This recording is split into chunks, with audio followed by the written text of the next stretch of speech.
جميعا نود ان نرحب بالساده اعضاء المكتب المديري، وذلك نود ان نرحب بالاخوه المنتدبين عن الجمعيات الرياضيه.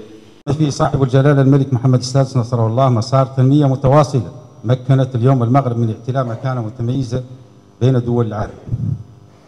كما شهدت البلاد تطور ملموسا في القطاعات الحيويه على راسها البنيه التحتيه الرياضيه التي اصبح بلدنا يتوفر على عدد كبير من الملاعب الرياضيه والمواصفات العالميه بفضل التدابير الملكيه الرشيده، وحاضر بقوه في عدد من الاستحقاقات العالميه سباقا على راس الدول العربيه والافريقيه. مما اهله احتضان تظاهرات دوليه وازنه بينها كاس افريقيا للامم 2025 وكاس العالم 2030 الى جانب اسبانيا والبرتغال.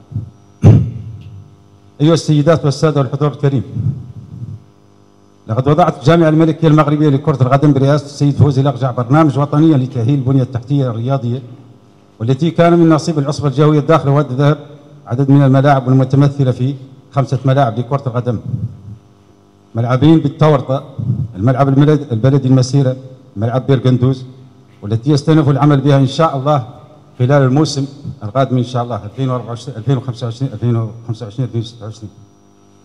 كما سيتم تأهيل ملعب محمد السادس. اما فيما يخص الملعب الكبير للداخله التي يكون بسعه 15,000 متفرج، واللي هي قد وصلت نسبه الاشغال فيه الى 30%، والذي سيعطي اشعاعا رياضيا للجهه على المستوى الوطني والدولي. كذلك مركز التكوين الذي وضعته الجامعه الملكيه المغربيه لكره القدم في انتظار ان تتم جميع الاجراءات الاداريه المتعلقه به.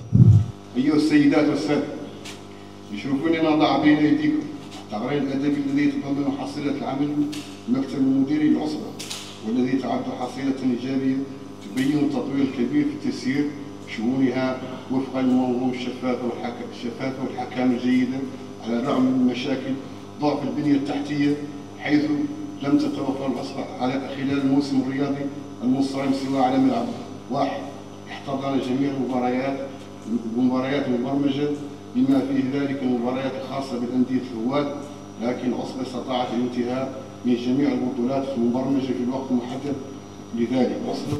وأشير في هذا الصدد ان المسج الجهوي يعد الشريك الاول للعصبه، والذي ما فات يحمل همومها ومشاكل كره القدم بالجهه لجعلها في المرتبه الاولى ضمن باقي الجهات الاخرى بالمملكه.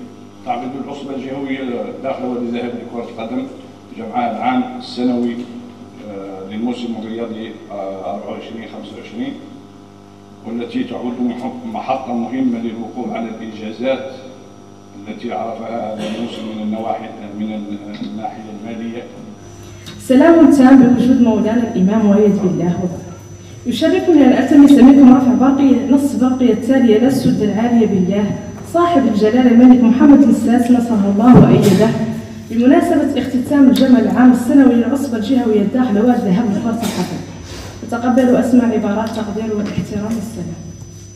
اليوم كما تعلمون هو عقد جمع عام عادي بالنسبه للعصبه الجهويه اللي جت داخله واد الذهب، واللي تداول 3 نقاط اساسيه، هو التقرير الادبي، التقرير المالي، كذلك مختلفات، واللي تم التصويت على التقرير الادبي والتقرير المالي بالاجماع. تقريبا من 44 نادي يمثلون العصبه بالنسبه للاقسام الشرفيه، كذلك بالنسبه ل4 الانديه اللي يمثلون العصبه بالنسبه للقسم الهواة. اذا كذلك مختلفات، واللي تداولنا فيها كان نقاش فيه يعني بعض الاراء وفي بعض المقترحات، واللي ان شاء الله لا ناخذ التوصيات ان شاء الله على محمل الجد ونرفعهم للجامعه الملكيه المغربيه. كذلك تم تداول عن البحث عن الشركاء بالنسبه للعصبه الجهويه اللي جت داخل واد الذهب، واللي كانوا عندنا اقسام الهواة يعانوا، واللي هم عندهم مسافه بعيده، اللي بالنسبه لهم تقريبا يمشوا على الصعيد الوطني، واللي كان من ضمن الاقتراحات عن بحث عن شركاء لدعم اقسام الهواة اللي منتمين لجهه الداخله واد الذهب. وشكرا.